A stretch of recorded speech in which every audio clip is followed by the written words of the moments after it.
ஒரு சமயம் நான் சித்தா இருக்க போகும்போது ஒரு அம்மா வர்றாங்க. அப்ப நான் பெட்டி கடையில் வச்சுதான் சித்தா இருக்கு. இந்த சோல்டர் என்ன செய்யும், இதுக்கு மேல வரும். அந்த மாதிரி சொத்து நிறைய இருக்கு. அதை என்ன செய்தாங்க, வியாபாரம் பண்ணியிருக்காங்க. தவளைகளை செய்து அதை கட்டி கொண்டு போறாங்க. தட்டி தட்டி பண்ண இப்படி இப்படி இப்படின்னு இருக்கு. சோறு எடுத்து சாப்பிட முடியாது, சேலை எடுத்து கட்ட முடியாது. அப்ப யாரோ சொன்னாங்கன்ட்டு அந்த மாதிரி நான் பெட்டி கட்டி சைக்கிள் கட்ட வச்சுட்டு இருக்கிறேன். அப்பதான் இந்த சித்தானது அங்க வர்றாங்க. வந்த உடனே என்ன ஆகி போச்சு, நீ இந்த வழியில கொடு அப்படின்னார். கொடுத்த பிற்பாடு நீ இதை செய்த என்றால் உனக்கு இந்த நிலை தான் ஏற்படும் அப்படின்னு சொன்ன பிற்பாடு அதை விட்டுட்டாங்க. இந்த அம்மா நல்லா ஆயிப்போச்சு. இந்த சொத்துக்காக வேண்டி இந்த அம்மாவை இப்படி எல்லாம் மிசப்பிடுறாங்க.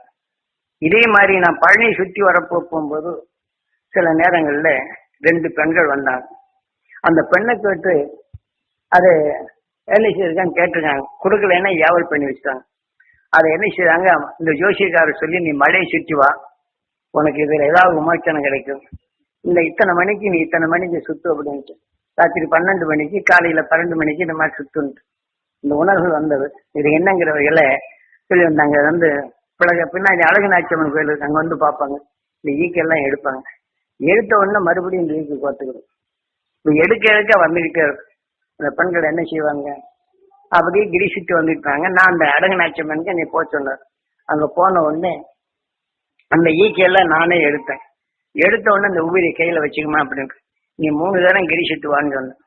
கிரிசிட்டு வந்தோடனே அப்புறம் இந்த ஈக்கு பாயல நேரம் மலைக்கு போ, இந்த உணர்வு எடுத்து இது பண்ணிட்டோம். அதுக்கப்புறம் கீழே வான்னு சொன்னேன்.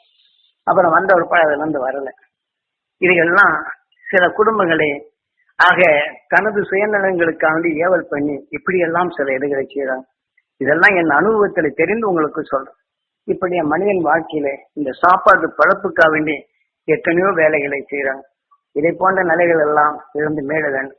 இப்ப அவர் இருக்கிற அவருடைய சகோதரி எடுத்துக்கிட்டோம்னா உடல்ல கட்டியா இருக்கும். ஆபரேஷன் பண்ணா அது வந்துகிட்டே இருக்கும்.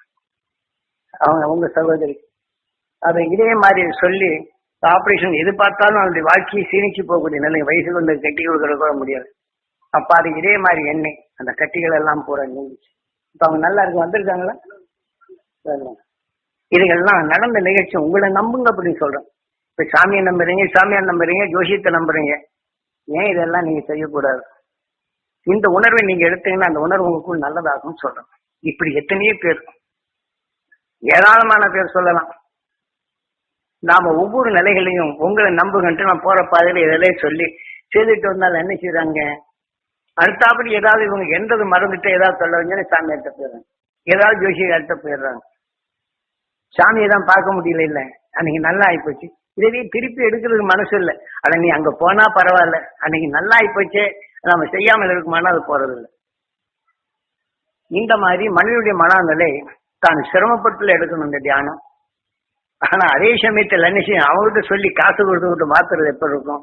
இந்த மாதிரி மனோநிலையில் தான் வருகின்றதை தவிர நாம் எண்ணத்தால் நமக்குள் வந்து தீமைகள் விளைந்தது, அதை எண்ணத்தால் நமக்குள் எப்படி மாற்றுவது என்ற நிலையை நாம் மாற்றிக்கொள்ளக்கூடிய சக்தி உங்ககிட்ட ஆயத்தை கொடுத்தா அதை நீங்க பயன்படுத்த தெரியாத நிலையில சோம்பேறித்தனமா இருக்கனால இந்த மாதிரி நிலை வருது. ஏனென்றால் இந்த உலகமே மதத்தின் அடிப்படையில சில நிலை இருந்தாலும் ஒவ்வொரு மதத்திலும்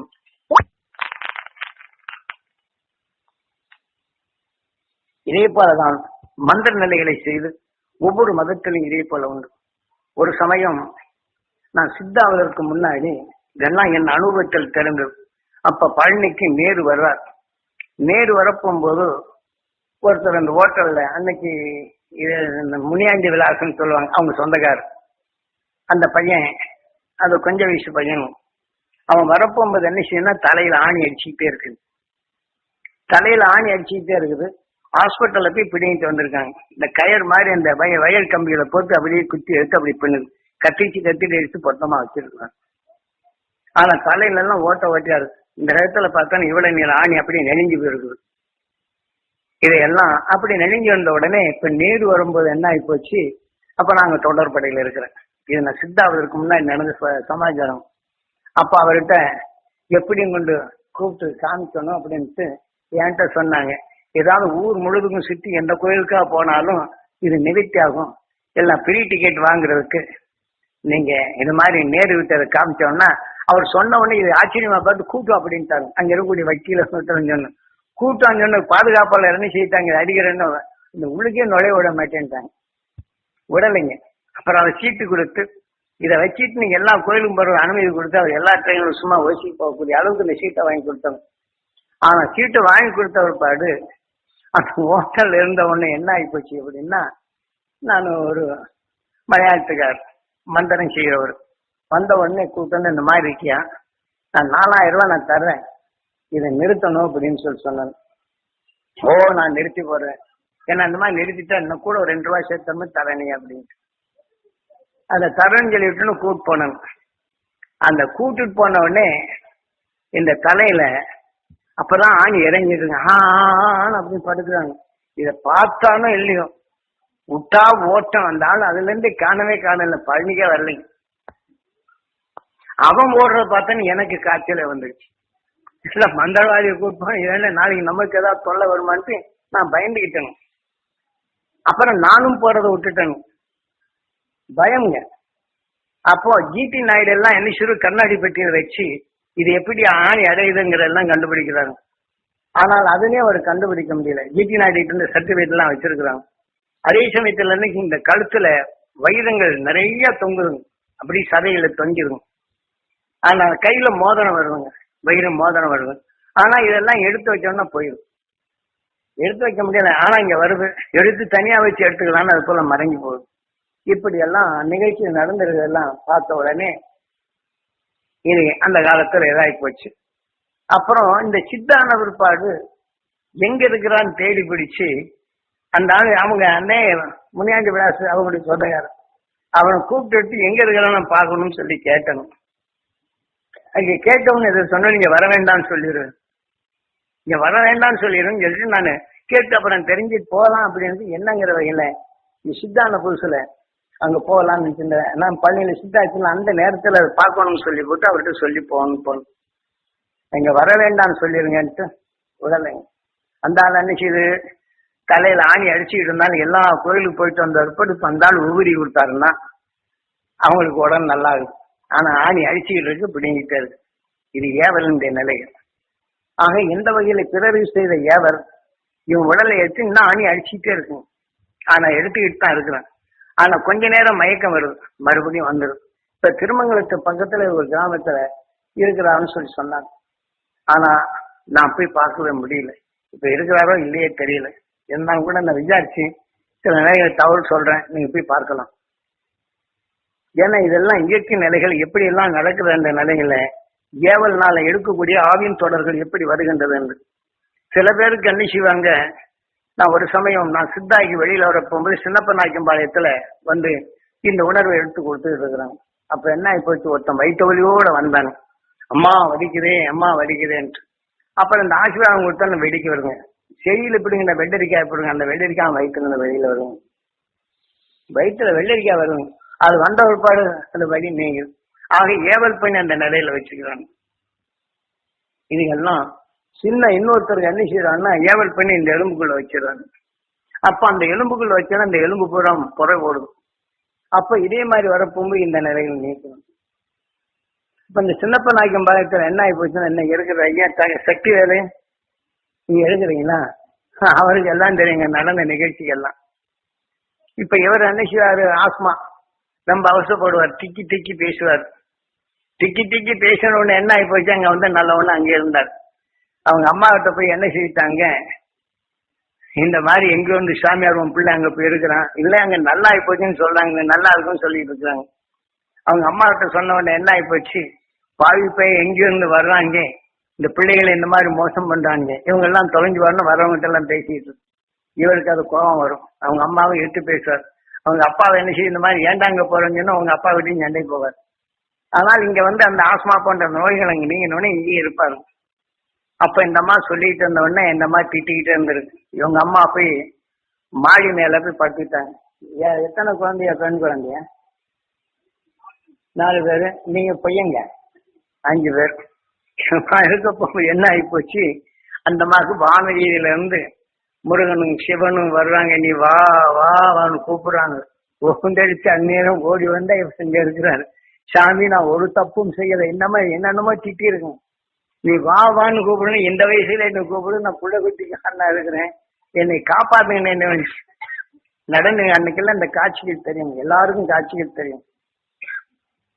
ஆனால் இதே மாதிரி சில நிகழ்ச்சிகள் எல்லாம் நடக்குது. அப்ப அந்த அம்மா வந்த உடனே நான் செய்யல, ஒன்னும் தப்பு செய்யல, உங்களை நான் திட்டலைங்க, நான் புள்ள குட்டியை வச்சு இந்த வயசுல நான் போயிட்டானு கூப்பிடாருங்க, அங்க இருந்து இறங்கி பக்கத்துலயே வந்துட்டாருங்க அப்படின்னு சொல்லுது. பார்வதிகள்லாம் அன்னைக்கு காட்சிகள் கொடுத்துட்டு இருந்ததுதான். காட்சிகள் எல்லாம் இப்ப அந்த கொடுக்கக்கூடாது அப்படின்ட்டு அந்த காட்சிகள் வர்றதுனால சில நேரங்கள் வந்தது. இப்ப இவங்க ஊர்ல போய் சொன்ன உடனே இன்னொரு பையனுக்கு என்ன ஆகி போச்சு, ஆஞ்சநேயர் மேல ஆடுவாங்க, அவன் எல்லா விஷயத்தையும் சொல்லுவாங்க, அவன் தையாக்கு தக்கான்னு ஆடுவாங்க, எல்லா உண்மைகளையும் சொல்லுவாங்க. அப்ப என்ன ஆகி போச்சு, அவனும் சுயநலங்களுக்கு போனவனு அதெல்லாம் அப்புறம் நிறுத்தினாங்க. நிறைய நிலைகள், அதாவது இயற்கை எப்படி விளையுது, ஒரு ஆன்மாவுடைய உணர்வு இதை எடுக்கும்போது உடல்ல இருந்து என்ன செய்யுது, எந்த முருகனை வணங்கினாலும் அந்த உணர்வு உடல் எப்படி செய்யுது, அந்த பக்தி நிலை இந்த உடலை விட்டு இறந்தப்ப அந்த நிலைகள் என்ன செய்யுதுன்னு இதெல்லாம் உண்மையை அறிய செய்வதற்காண்டி இந்த மாதிரி செய்துட்டு வந்தேன். ஏன்னா இந்த இயற்கை ஏன்னா அனுபவித்து உங்ககிட்ட சொல்றேன், உங்களை சாதாரபூர்வமா நீ சாட்சியோட பார்க்கலாம். அதே மாதிரி இவருடைய நிலைகள் வந்த உடனே உங்க அம்மா வந்து இருப்பாள், அப்புறம் எல்லாம் ஒத்துழைச்சிட்டாங்க. அப்புறம் அது வந்தோடனே போனா வந்தாலும் ஒன்றும் சொல்றது இல்லை. அப்பதான் 2-3 பேரு நான் இருக்கிற இடத்துல வந்துட்டாங்க. எப்படிங்க, அங்க ஒரு பெரிய மந்திரவாதி கந்தசாமிங்கிறவன் என்ன செய்தான், அதாவது என்னிடத்தில் பேசாத முருகன் அப்ப இந்த முருகன் காட்சி கொடுத்தார், என்னிடத்தில் பேசாத முருகன் உன்னிடத்தில் பேசுகின்றானா அப்படின்னு சொல்லிவிட்டு நானும் பழனி விடுவான்னு வந்தாங்க. வந்த உடனே என்ன செய்யறான், ஒருத்தன் கையை மடக்கிட்டானு, இது நிமித்து விடு அப்படிங்கிறான். சில நேரங்கள் ஆசீர்வாதம் கொடுக்கும்போது கால் மண்டி எங்கன்னா கொஞ்சம் நிமிந்துக்கிறான். இப்ப இதை நிமித்து விடுங்கிறான். நீ அதை நிஜமா இருந்தா நிமித்திடும், பொய்யா இருந்தா அப்படியே மடங்கி ஒருத்தன் என் கால் மடங்கிட்டேன், அவனுடைய சிக்கி பிள்ளைய அதெல்லாம் வந்தோன்னா ஐயோ ஐயோ வலிக்கிறேன், ஓ என்னையா நீ என்னை காலை நிமித்து விடாம என்னை வலிக்கிறியா, எடுத்து விடாங்கிறாங்க அவங்க. இந்த மாதிரி சில சேஷ்டைகள் எல்லாம் மந்திரவாதிகள். அதே சமயத்தில் அவன் இன்னொருத்தருக்கு ஏவல் பண்ணி ஒரு குடும்பத்தை வெளியேறினது. ஆவி ஏவி விட்ட பெண் அந்த பெண் வருது. அந்த பெண் வந்த உடனே இதை நடந்த நிகழ்ச்சி வந்த உடனே கால கிருதம் சுத்துது, அதை பிச்சை எடுத்துருத்தது அனாதியை சுத்துது. இப்ப காலில் இப்படின்னு சுத்தின உடனே இந்த பாய்ப்ப உடல் தான் இப்ப என்ன ஆக போகுது பொண்ணு பூரா அடிக்கணும், இந்த சண்டாடி இங்க எப்ப வந்தான்னு அவங்க சொல்றாங்க. இந்த ஆவி அவன்கிட்ட ஏவி ஆவியே அவங்ககிட்ட என்ன வேலை செய்யுதுங்கிற வகையில இதெல்லாம் செயல்படுத்தி காட்டணும். ஏன்னா இந்த உணர்வுகள் அப்ப வந்த உடனே இவங்க எல்லாம் விழுந்தடிச்சு ஓடினாங்க. இதெல்லாம் பைசாந்தரமாக. இதே சமயத்துல ஒரு கசாப்பு கடைக்காரர் ஒரு பொண்ணை கூட்டு ஓடி போயிட்டாங்க. இன்னொருத்தன் அவனை கூட்டு வந்த உடனே என்ன செய்திருக்காங்க தெரியாம 2 பேரும் வெட்டி ஆத்துல போட்டாங்க. ஆத்துல போட்டோம்னு இன்னொரு உடல நாவி வந்து அது எம்எல்ஏ அவங்க எல்லாம் வச்சு வெட்டி பண்ணிட்டாங்க. என்ன இந்த மாதிரி எங்க அப்பா வெட்டினா, துள்ளுதுண்டா வெட்டினா, இந்த ஆத்துல போட்டான்னு வந்து சொல்லுவோம். சொன்னது இல்லையா? எல்லாம் நடந்த நிகழ்ச்சி இந்த அனுபவபூர்வமா தெரிஞ்சு அப்புறம் சொன்ன உடனே அவங்க இதே மாதிரி சில இதுகள் ஆகி மறுபடியும் போலீஸு போகக்கூடிய நிலை வந்து அப்புறம் எப்படியோ மடங்கிட்டாங்க. இதெல்லாம் ரொம்ப போச்சு அப்படின்ட்டு. இதே மாதிரி இன்னொருத்தர் ஒரு ஜவுளி கடை வச்சிருந்தாரு. அவர் வந்த உடனே அடிச்சா இந்த தடையெல்லாம் தேர்த்துப்பாங்க, டமா டமா டமா டமான்னு அடிச்சுக்கிட்டே இருக்கும். ஐயோ என்னை காப்பாத்துங்க காப்பாத்துங்க அறியாமலே தட்டும்.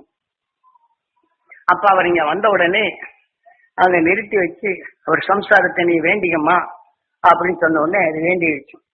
அது வேண்ட உடனே என்ன செய்யுது, நிக்குது. மறுபடியும் என்ன செய்ய தப்பு தப்பு நடிகள் என்னை காப்பாத்துங்கம்பார். இந்த மாதிரி இருந்தாலும் அப்புறம் நான் சில இதுகளை செய்த உடனே படின்னு ஓடிச்சு. நாங்க எடுக்கிற அந்த ஜன்னல் இப்ப போட்டாங்களே கதவே பிடின்னு ஓடி போச்சு. இது வெளியில போகும்போதும் இது இந்த உடலை விட்டு போகும்போது கதவு ஜன்னல் கதவு பிச்சுட்டு வந்துருச்சு. அப்புறம் இது போன அது மறுபடியும் நீங்க இந்த மாதிரி செய்யுங்கன்னு சொன்னா போயிடுச்சு. இல்லை நான் என்ன செய்வேன் மறுபடியும் வந்துச்சு. நம்ம அதனால இருக்கிறாருங்க சேலம் ஆயிட்டோம். இதெல்லாம் சில நிகழ்ச்சிகள். நாம இதை இந்த சுற்றுப்பயணம் செய்யும்போது உடல்களில் சில குடும்பங்களில் என்னென்ன நடக்குது, ஏது நடக்குது, ஏவண்டிய நிலைகள் என்ன, ஆவியுடைய நிலைகள் என்ன, இதெல்லாம் அறிந்து வச்சோம்னா இப்படி 3 லட்சம் பேரை சந்திக்கிறதுக்கு அந்த மாதிரி போனது இது நடந்த நிகழ்ச்சி. அதனால் இதுக்கு அந்த பிற்பாடுதான் உடலுக்கு பின் இந்த ஆவியினுடைய நிலைகள் என்ன இருக்கிறது அது செய்து இதெல்லாம் உணர்ந்த பிற்பாடு உங்களை காப்பாற்றிக்கிறதுக்கு இந்த சக்தி கொடுக்கிறேன். சில குடும்பங்கள் எத்தனையோ அவசியங்கள் படுறாங்க. அதனால இத அந்த அவருடைய நிலைகள் மாற்றி அப்பா அவருடைய இதுகள் ஆன ஒரு பாடு அப்புறம் போனாரு. அதுக்கப்புறம் என்ன ஆச்சு தெரியல. நான் ஊரை விட்டு வந்துட்டேன். அந்த ஊருக்காரங்களே அதுல இன்னொருத்தர் என்ன செய்யிட்டாங்க, ஏவல் பண்ணி இன்றைக்கு கந்தசாமிங்கிறவன் ஒருத்தட்டும் ஏவல் பண்ணிட்டு வந்து முருகன் கோயில் இருக்கிற உண்டியில தூக்கிட்டு வந்து நான் ஏவல் பண்ணி எடுத்து வந்தேன்னு சொல்லிட்டு இந்த விரட்டுற கூட்டம் போட்டாங்க. நடந்த நிகழ்ச்சி என்ன செய்யிட்டாங்க, இந்த சாமியார் வந்து இந்த உண்டியில எல்லாம் எடுத்து போறேன்னா நாளைக்கு ஊருக்கு போறேன். அப்ப அங்க வந்தவங்கள நான் அந்த ஊருக்கு இவ்வளவு நாள் இருந்து நான் தெரிஞ்சுக்கிட்டேன், நான் போறேன்னு சொல்லி போகும்போது இவங்க வீட்டுல இருந்துதான் அந்த சமையல் சாதம் படையல் பண்ணி எல்லாருக்கும் போட்டு நான் அந்த ஊருக்கு நான் போறேன் அப்படின்னு சொல்லி போட்டு போறதுக்கு முன்னாடி இந்த சாமியார் எப்படி உழைக்கணும்னு திட்டம் போட்டு இந்த மாதிரி பண்ணாங்க. நடந்த நிகழ்ச்சி. அப்ப இவங்க வீட்டுல வந்து புளியோதரை அதெல்லாம் போட்டு குவியல் போட்டு அது பூஜை செய்து எல்லாத்தையும் போட்டு நான் ஊருக்கு போயிட்டு வரேன், இங்க இருக்க வேண்டிய நிலையெல்லாம் நடந்துட்டு தான் போருக்கு போகலாங்கிற இந்த மாதிரி ஒரு நிகழ்ச்சி நடந்தது. அந்த மாதிரி நிகழ்ச்சி நடந்துகிட்டு இருக்கும் போது என்ன ஆகி போச்சு, இன்னொரு முருகன் கோயில் இருக்கிற உண்டியில ஒருத்தன் தூக்கிட்டு வந்து அருளாடிட்டு வந்து இங்க தூக்கிட்டு வந்து இங்க பண்ணோன்னா பாரு அந்த ஏவல் பண்ணி இந்த இதவே திருட்டன்மை எடுத்துட்டு போறான்னு சொல்லிட்டு பொய் மெயின் வந்துருச்சு. இவன் அடிடா உதடா அப்படிங்கிற வகையில நான் பேசாம உட்காந்து இவங்க அப்பா தான் வந்து கதவை சாத்திக்கிட்டாங்க. எங்க அப்பா வந்து கதவை சாத்திக்கிட்டாங்க, யாரும் உள்ளுக்கு போகணும். அவங்க அப்பா ஒரு அளவுக்கு செல்வாக்குள்ளவர். இவர் அங்க இருக்கிறார், பார்த்தா படன்னு அடிச்சுக்கிட்டு இருக்கிறார். ஏதோ சாமி இந்த மாதிரி அடிக்க போறாங்களே நிலந்த நிகழ்ச்சி இவ்வளவு அனுபவம் ஒண்ணு. அப்போ இவங்க அடிக்கிறதுக்கு ஏற்பாடு செய்யப்படும் போதுதான் நான் உட்கார்ந்துட்டேன். உட்கார்ந்த உடனே அங்க இருக்கிறவங்களுக்கெல்லாம் ஒரு ஒருத்தருக்கு அருளாடி அவங்க ஆட ஆரம்பிச்சிட்டாங்க. ஆடி இந்த மாதிரி இருக்குங்கிற வகையில ஒவ்வொருத்தரும் தன்னலைகளை ஆடிட்டு இவன் தடியும் கம்பா வச்சுக்கிட்டு இருக்கிறாங்க. அப்ப என்ன செய்யிட்டாங்க, அந்த இவங்க அப்பா தான் வந்து கதவை திறக்கிறார், நீங்க அடிக்கிறவங்க அடிச்சு பாருங்க அப்படின்ட்டு. யாருக்கும் அந்த தடியை வச்சுக்கிட்டு இருக்காங்க, யாருக்கும் கை வந்தாதானே அது நின்று போச்சு. அது பாட்டுக்கு ஒன்னும் அடிக்க முடியலன்னா எந்திரிச்சு வந்து அடிக்கிற எங்க அடிக்கிறாங்க போயிடுச்சு. அப்புறம் நாம சிநேகிதர் வீட்டுல ஒன்று அங்க உட்கார வச்சாங்க. அந்த உட்கார வச்ச உடனே அப்ப இந்த நிகழ்ச்சிகள்லாம் ஏவல் பண்ண அந்த நிலைக்கு அவன் எவன் செய்தானோ அந்த கந்தசாமிகளை அவன் செய்ததான் அவன் அனுபவிப்பான். அவன் குடும்பத்திலாம் மந்திரவாதிதான். அவன் கடைசியில கைகால் வராத வழிதான் போனான். அவனுடைய மக்களும் அதே மாதிரிதான். அதாவது என்ன செய்ய ஒரு வீட்டுல என்ன செய்ய தாயத்தை எழுதி போட்டுறது, உங்க வீட்டுல செய்வனை செய்திருக்காங்க, ஆடு கூடு கோழி கூடுன்னு இப்படி தின்னுகிட்டு வந்தவன் கிருடி விளையாட்டு செய்துட்டு தவறான வழிகளை செய்து சம்பாதிக்கணும். இதுக்கெல்லாம் நீங்க நீங்க வேண்டும் என்ற அந்த உணர்வுகளை செய்து அந்த ஊருக்கு வந்த சில நிலையில ரோட்ல போயிட்டே இருப்பாங்க, திடீர்னு வாய் பேச மாட்டாங்க. இந்த ஏவல் பண்ணி வச்சு நிவர்த்தி பண்றதுக்கு அவன்கிட்ட போனவொடனே இந்த மாதிரி காசுகள் வாங்கி தின்னுட்டு இந்த நிலைகள்லாம் மாற வேண்டும்ங்கிறதுக்காக வேண்டி இந்த உண்மையை அறிந்து இந்த ஊர்ல கேம் போட்டு அதுக்கப்புறம் தான் நான் மங்களூருக்கு போனது. மங்களூர்ல போய் அதுக்கப்புறம் எல்லா இடங்களையும் கேரளாவுக்குள்ள மற்ற இடங்கள்ல மாந்திரிகம் என்ன செய்யறாங்க, நாவினுடைய நிலைகள் என்ன செய்யுதுன்னு தெரிஞ்சுட்டு முகாம்பிகையில போய் அங்கே கேம்ப் போட்டு ஒரு 6 வருஷம் அங்கேயே இருந்தேன். ஏன்னா இன்னும் நிறைய சொல்லலாம். ஏன்னா வந்து நடந்த நிகழ்ச்சிகள் ஏராளம், கொஞ்சம் நஞ்சம் அல்ல. அப்புறம் அதுக்கப்புறம் அந்த ஊரை விட்டு வந்தேன். வந்த உடனே என்ன செய்யிட்டாங்க, இன்னொரு ஆள் அந்த ஊருக்கு ரவுடி. அந்த ரவுடி என்ன உடனே நமக்குள்ள நண்பர்கள் மங்களூர் போயிட்டு வந்த உடனே இந்த ஊருக்கு வந்த உடனே அவர் என்ன செய்யிட்டாரு, இந்த ஊரை விட்டு நான் போகலைன்னா உன்னை என்ன செய்வாருன்னு சொல்லி போட்டு கட்டி எடுத்து வச்சுக்கிட்டு இருக்கிறாங்க. அப்ப கத்தி எடுத்து வச்சுக்கிட்டு இருக்கும்போதுதான் கத்தி நின்று போச்சு. அப்பெல்லாம் வயிற்று வலி வர ஆரம்பிச்சிருச்சு. அவங்க வண்டியில தூக்கிட்டு போடுறாங்க. இங்க வந்த உடனே வயிற்று வலி தாங்க முடியும், நீ கத்தி ஓங்கிட்டு தான் இருக்கிறான். ஆனா குத்த முடியல. அப்புறம் இந்த மாதிரி ஆன ஒரு பாதை உனக்கு சொல்லி நீ இந்த நிலையில நீ தப்பிக்கொள் அப்படின்னு சொல்லி முதல்ல உன் குழந்தையை காப்பாற்று, அர்த்தமில்லாத உன் ரவுடித்தனத்தை எல்லா இடத்துங்களும் உனக்கு இந்த நிலை வரும் அப்படின்னு சொல்லி போட்டு அப்புறம் திருப்பி போட்டு அவனே கடைசியில இதே குமாரபாளையத்துக்கு வந்தவொடனே அது விளம்பரம் படுத்துற சாமி என்ன சாமிகள் என்று நோட்டீஸ் கொடுத்து அவன் மைக்க வச்சு அலௌன்ஸ் பண்றது வந்தான். நடந்த நிகழ்ச்சி இதெல்லாம் என்ன கேட்ட அந்த இயற்கை எப்படி நடக்குது, எத்தனை அவசரப்பட்டோம், ஊர் மக்கள் எப்படி வாடுகின்றார்கள் என்று இப்படி குருநாதர் கொடுத்தார். புல் பவர்ல போறார், என்னை அனுப்பி வைக்கிறார். அப்ப தீமைகள் சாடாதபடி மக்கள் எப்படி அவசரப்படுகிறார், இன்னொரு ஆவி நிறைய வைத்து எப்படி இயக்குகின்றார் என்ற உண்மையை தெரிந்து கொண்ட ஒரு பாடுதான். நான் இதெல்லாம் உங்களுக்கு உண்மையை தெரிந்து கொண்ட ஒரு பாடுதான். இப்ப நான் வந்து தபோவனத்தை ஆரம்பித்து ஒவ்வொரு மக்களும் நீங்கள் நம்புங்க, உங்க உணர்வுகளை எப்படி இயக்கணும், ஆக இயக்க எப்படி இயக்குறது, உங்க உயிரின் இயக்கம் எப்படி, அதை நீங்க எதை நுகர வேண்டும், இதுல உணர்வு நீங்க பெற வேண்டும் என்று உங்களுக்குள்ள அனுபவத்தை கொண்டு வந்துகிட்டு இருக்கு. இப்ப இதுகிட்ட பார்வதிகிட்ட கூட ஒரு சாமியார் இங்கிருந்து போனோன்னு எத்தனையோ கேள்வி கேட்டுப்பாங்க திருச்செந்தூர்ல. அப்ப இதெல்லாம் அதுக்கு விடைகளை சொல்லி எத்தனையோ நிலைகளை சொல்லி வந்ததுதான். இன்னைக்கு அவங்களுடைய குடும்ப கஷ்டத்துல இருக்கும்போது இதே நிலைகள் எடுத்து அந்த சக்தியை தான் அவங்க குடும்பத்தில் எல்லாத்துக்கும் செல்வத்தோட வளர செய்யுது. இன்னைக்கு அந்த நிலையில தான் இருக்கிறாங்க. வேற ஒண்ணு இல்லை, அவங்க வீட்டுல என்னென்னமோ தான் நடந்தது. அக்கா வீட்டுல அப்ப கதர் சூழல் எத்தனையோ நிலைகள் அடர்ந்தது. இப்ப அந்த தியானத்தை எடுத்து தான் அவங்க உண்மையை அறிந்து ஒவ்வொரு நிமிஷத்துல அவங்க காப்பாற்றிட்டு வருது. அதே ஊர்ல இதே கதர் சூழல்ல ஒருத்தர் தனக்கு என்னென்னமோ வந்தது என்று வந்தாங்க. அவருக்கு ஆஸ்மா நோய் நீங்கிச்சு. கடைசியில் என்ன ஆகி போயிடுச்சு, சிறுநீர்ல கல் வந்துருச்சு. சிறுநீர்ல கல் வந்த உடனே ஈஸ்வரா குருதேவா ஈஸ்வரா குருதேவான்னு கத்திக்கிட்டே இருப்பாரு. உங்களுக்குள்ளதான் அவர் இருக்கிறாரு, அது எல்லாம் கத்திக்கிட்டு இருப்பாரு. அப்புறம் நீ இந்த மாதிரி சொல்லி நீ இது மாதிரி செய்துகிட்டு இருப்பா அப்படிங்கிற உடனே அந்த கல் கரைஞ்சி அந்த கல்லடியே எட்டு வந்து கையில வச்சிருப்பாருன்னு நினைக்கிறேன். அத்தனை பெரிய கல் வெளியில வந்தது. ஆபரேஷன் பண்ணணுங்கிற நிலைய அது வெளியில எடுத்து வந்தது. ஆனா அவர் இப்ப எங்க இருக்கிறாருன்னா அங்க போயிட்டாருங்க. இந்த மாதிரிங்க சில இயற்கை உண்மைகள் நல்லதானாலும் கூட இப்ப அதுக்கப்புறம் அவங்கவுங்க நிலைகள்ல போயிடுறாங்க. காரணம் அவங்க வீட்டுல டைபீஸ் மிஷின் காணாம போச்சு. இத்தனையும் நல்ல சரி ஏன் டைபீஸ் கொண்டாடக்கூடாது, திருடு போச்சுல பிடிச்சு கொடுக்கலாம் இல்ல, அவருடைய எண்ணம். டைப் மிஷின் காணாம போச்சு, உங்க வக்கீல் கிட்ட தானே அந்தம்மா வேலை செய்யிட்டு இருந்தது, காணாம போச்சுன்னு சொல்லிவிட்டு அந்த வைராகியத்தில் என்ன இந்த சாமி கிட்ட போறது, போயாச்சு ஏன் கொண்டு கொடுக்கக்கூடாது. அவர் சாமி மேல பக்தி. ஆனா அவர் எதுல இருந்து காப்பாற்றப்பட்டார் என்ன நிலை என்று அது அவர் புரியல. எல்லாம் இந்த இயற்கை நிலை, மனிதனுடைய மனங்கள் எப்படி இருக்குன்னு இந்த இயற்கையில் இந்த அனுபவம் பல ஆயிரம் பேர் இதை அனுபவித்துதான் நான் இப்ப சொல்றேன். ஏனென்றால் இதெல்லாம் உங்களை நீங்க நம்பணும். நீங்க எதை எண்ணுகின்றோ அதெல்லாம் உருவாக்கும்.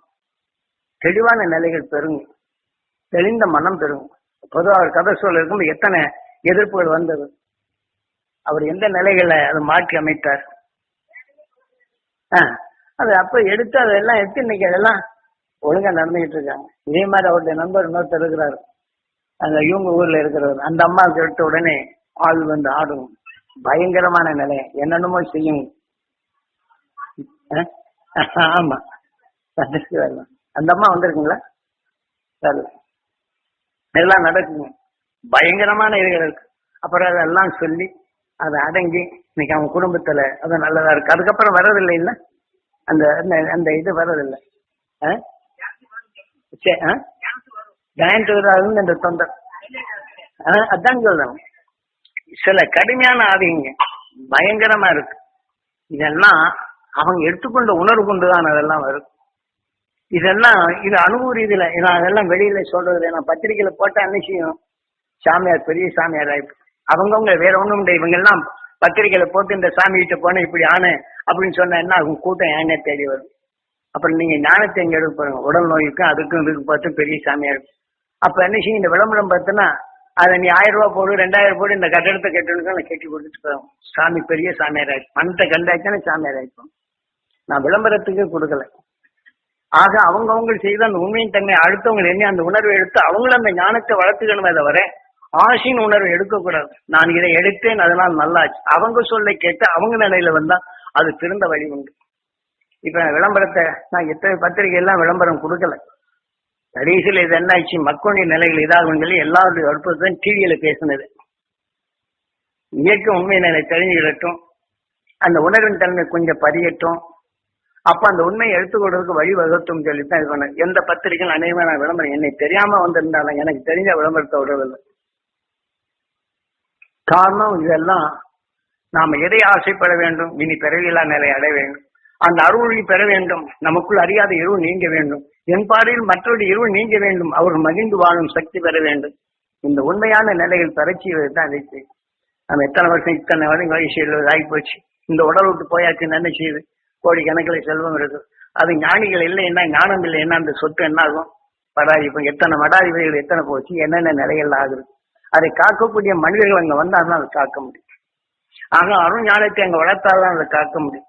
அந்த உடலுக்கு பின் நாம என்ன இருக்கின்றது, இன்னைக்கு நாம இருக்கிறோம், நாளைக்கு போயாச்சு என்ன ஆகும், எல்லாம் போச்சு.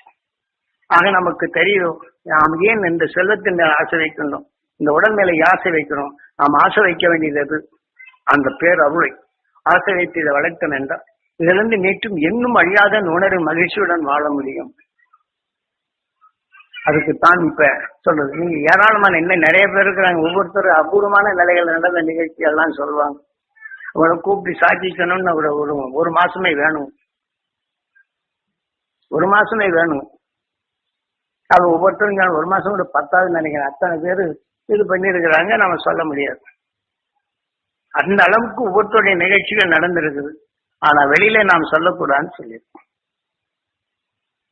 ஏனென்றால் அவங்களுக்கு நான் இந்த மாதிரி செய்தேன், நான் நல்லா ஆச்சு, நீங்க செய்யுங்க நல்லா வந்து இவங்க சொல்ல கேட்டு அவங்க செய்தானா அது நல்லா இருக்கும்.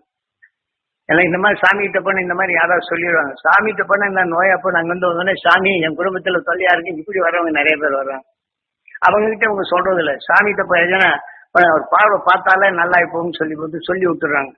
இங்க வந்தவொடனே என் குடும்பத்துல கஷ்டமா இருக்கு, என்னை சாமி காப்பாத்துங்கன்னு தான் வர்றாங்க. ஆனா நாம சொன்னதை எடுக்க வர்றது. இந்த மாதிரி நிறைய பேர் இன்னமும் வந்துகிட்டு தான் இருக்கிறாங்க. ஆனா சொல்றவங்க ஒழுங்கா சொல்றாங்கன்னா இல்லை, நான் இதை செய்தேன் இதனால எனக்கு நல்லதான்னு நீங்க சொல்லுங்கன்னு சொன்னா அதை விட்டுறாங்க. அதை சாமிகிட்ட போன எல்லாம் அவர் சொன்னா எல்லாம் சொல்லிடுறேன் அப்பன்னு தெரிஞ்சுக்கிட்டு மட்டும் இப்படி சொல்லி விட்டுருக்காங்க. அங்கிருந்து வந்த உடனே இந்த நோய்களை பற்றி தான் சொல்றாங்க, கஷ்டத்தை பற்றி தான் சொல்றாங்க. எனக்கு இந்த வேணுங்கிற வகையில கேட்கறது, என் கஷ்டம் என்னைய விட்டே போக மாட்டேங்க, என்னை நீங்க காப்பாத்தணுங்கிறாங்க. போக மாட்டேன்னு இறுகி போயிடுச்சு, காப்பாற்ற நான் எப்படி காக்கலாம்? கஷ்டம் நீங்களும் எனக்கு அந்த அருசக்தி வேணும்னு அந்த கஷ்டம் நீக்கக்கூடிய அந்த அருசக்தி வேணும்னா கொடுக்கலாம். ஆனா விரும்புறது போகவே மாட்டேன்னு நாம என்ன செய்ய முடியும்?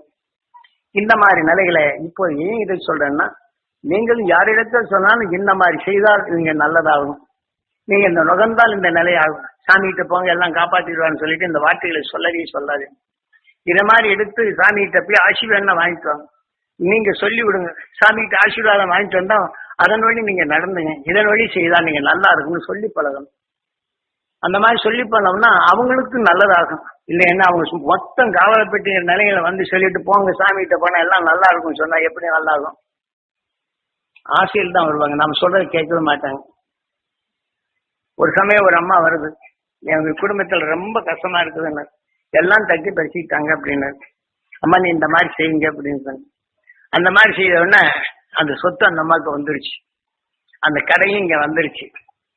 வந்த உடனே என்ன செய்யுது, சாமி உங்க அருளால இந்த கடையெல்லாம் வந்தாச்சு, இந்த கடை வச்சு நடத்துறதுக்கு பணம் இல்லை அப்படின்னு அழுகுதுங்க.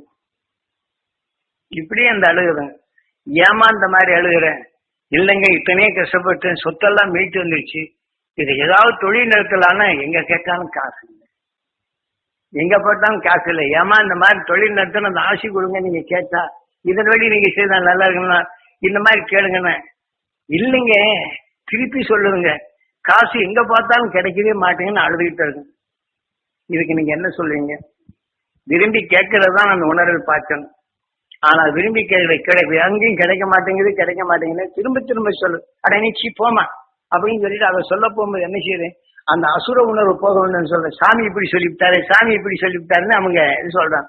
அப்புறம் திருப்பி கூப்பிட்டேன், உங்கள்கிட்ட இந்த பிடிவாதமான அசுர சக்தி உன்னை ஆட்டி படைக்கிறது, அதைத்தான் போச்சணும்னு உங்களை போச்சல இந்த மாதிரி செய்யணும்னு சொன்னா ஆஹா அதுக்கா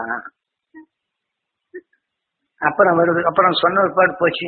அப்புறம் அடுத்த ஒரு 4 நாள்ல சாமி எப்படியோ மகாராஷ்டிரா எனக்கு உதவி செய்தாங்க அப்படின்னு சொல்லிவிட்டு இந்த வியாபாரம் நிறைய ஆகணும் தொடர்ந்து வருது.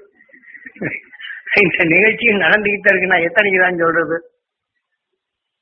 அப்புறம் 3வது வந்துச்சு, எல்லாம் நாளா நடந்தது, கொடுத்தவங்க கொடுக்க மாட்டேங்கிறான் சாமி, இதுக்கு ஏதாவது நீங்க ஆசீர்வாதம் கொடுவாங்க. இந்த மாதிரி நான் குடும்பத்தோட ஒட்டி இவங்க வழிக்குத்தான் நாம் போகணுமே தவிர அவங்க எடுத்து உங்களை காப்பாத்தீங்கன்னு சொன்னா காப்பாத்து. இந்த மாதிரி நான் காட்டுக்குள்ள குருநாதர்கிட்ட கத்துக்கிட்ட காட்டிலும் இந்த நாட்டுக்குள்ள வந்து இந்த நன்மைகளை செய்ய போகும்போது இத்தனை அனுபவம் எனக்குள்ள வருது. நான் உங்க வழிக்கு தான் நான் வர வேண்டியிருக்கு, என் வழிக்கு வரவங்க காணும். எனக்கு அதை பார்த்து இதை பார்த்து அந்த அருள்சக்தி கூட எனக்கு அந்த வாழக்கூடிய வழியை கொடுங்க, தீமை நீங்கக்கூடிய அருள்சக்தி கொடுங்க கேட்கிறவங்க யாரும் இல்லை. இதை முதல்ல செய்து பழகணும். இந்த நோயை போக்கக்கூடிய எனக்கு சக்தி கிடைக்கணும், அந்த அருள்சக்தி கிடைக்கணும், அதுபடி நடக்கும். இந்த வாக்கு விடணும், அதை பின்படுத்தாலும் நாம சொன்ன முறையில் எடுத்தோம் உங்களுக்குள்ள அந்த சக்தி நோயை உங்களால போக்க முடியும். உங்களுக்குள்ள இந்த நோய் நீங்கிருச்சுன்னு யாருக்கும் இந்த நோய் போயிருங்க நீங்க சொல்லுங்க, அந்த நோய் போகுதா இல்லையான்னு பார்க்கலாம். நீ கஷ்டத்தை எடுத்து இப்படி கஷ்டம் கேட்டவங்களுக்கு கஷ்டத்தை ஓட்ட முடியும். இதே போல நீங்க எடுத்தீங்கன்னா மாற்ற முடியும். ஆனா உங்களை நம்புங்கன்னு சொல்றேன். இதெல்லாம் ஏன்னா நாளை காலையில திருவதியான இருந்த உடனே ஊருக்கு போகணும். அதனால இன்னைக்கு உங்க வாழ்க்கைக்கு வழிவகுத்து இந்த உலகம் எப்படி இருக்குது, இந்த உலகில் எப்படி வாழ்றோம், நாம எப்படி வாழணும், இந்த உடலுக்கு பின் நாம் எப்படி பிறவிலா நிலை அடையணும், நம்மை அறியாத சேரும் தீமை எழுந்து நம்மை மீட்டுவது என்ன, நமக்கு பாதுகாப்பு எது தேவை, அந்த துருவ நட்சத்திரத்தை உங்களோட பெற சக்தி கொடுத்துருக்கிறேன், நீங்க எடுங்க, உள்ளுக்க போறவங்க தடுங்க, அந்த உணரை வளர்த்துக் கொள்ளுங்க, உங்க பாடுகள் உங்க வாழ்க்கையை ஏற்றுக்கொள்ளும். எந்த நோயாக இருந்தாலும் போகும் சக்தி இருக்கு, தெளிவா பார்க்கலாம்.